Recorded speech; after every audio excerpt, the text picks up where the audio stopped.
안녕하세요. 국제온누리 노무법인입니다. 오늘은 Q&A 시간으로 많이 질문 오는 65세 이상 일용직은 고용보험 신고 안 해도 되는지에 대한 내용을 알아보겠습니다.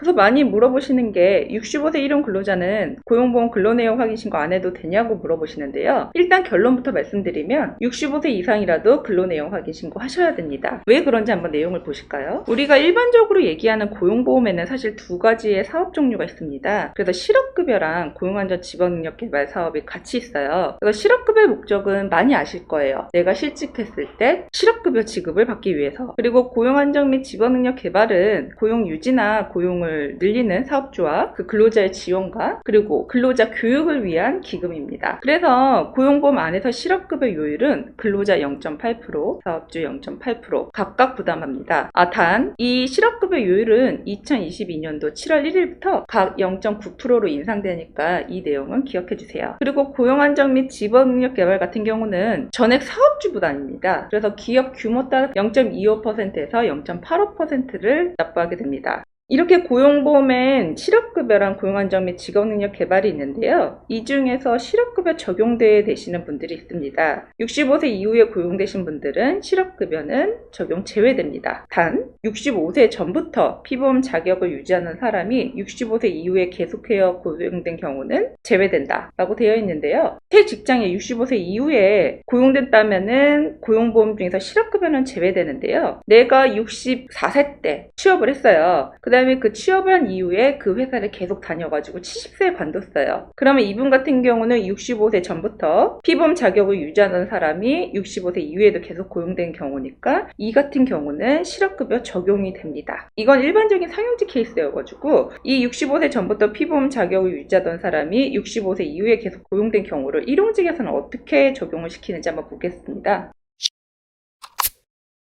똑같아요. 실업급여 적용제어 일용 근로자 65세 이후 새로 고용된 일용 근로자는 실업급여가 제외되는데요. 그 밑에 65세 이전에 고용되었더라도 65세 이후 10일 이상 근로 공백인의 일용 근로자는 실업급여 적용 제외가 됩니다. 상용직과 다르게 일용직은 매일매일 근로단위를 갱신하는 사람들이기 때문에 계속 근로 65세 이전에 계속 근로했던 시점을 언제로 잡아야 되는지가 문의가 많아서 공단에서 65세 이전에 고용되었더라도 일용직 같은 경우는 10일 이상 근로공백이 있으면 고용보험 중에서 실업급여 적용 제외를 합니다. 그래서 아까 전에 고용보험 중에서 실업급여는 근로자랑 사업주 각각 내고 고용안정 및 직업능력 개발은 전액 사업주 부담된다고 했었잖아요. 65세 이후에 고용된 일용직 같은 경우는 실업급여를 근로자한테 공제를 하면 안 돼요. 적용이 안 되니까. 하지만 고용안정 및 직업능력 개발은 사업주가 전액을 낸다고 해도 이분들은 고용안정 및 직업능력 개발 적용을 시키셔야 되거든요. 그래서 위 실업급여 적용제 일용 근로자다 하더라도 고용안정 및 직업능력은 적용을 해야 합니다. 신고를 하셔야 된다는 얘기죠. 그래서 결론은 65세 후 일용 근로자는 고용보험 중 실업급여만 적용이 안 될 뿐 고용보험, 고용안정 및 직업능력 개발은 적용하셔야 합니다. 그래서 65세 이후 일용 근로자라도 근로내용 확인 신고는 꼭 하셔야 됩니다. 네, 지금까지 65세 이상 일용직이라도 근로내용 확인 신고 해야 된다는 내용 알아봤습니다. 감사합니다.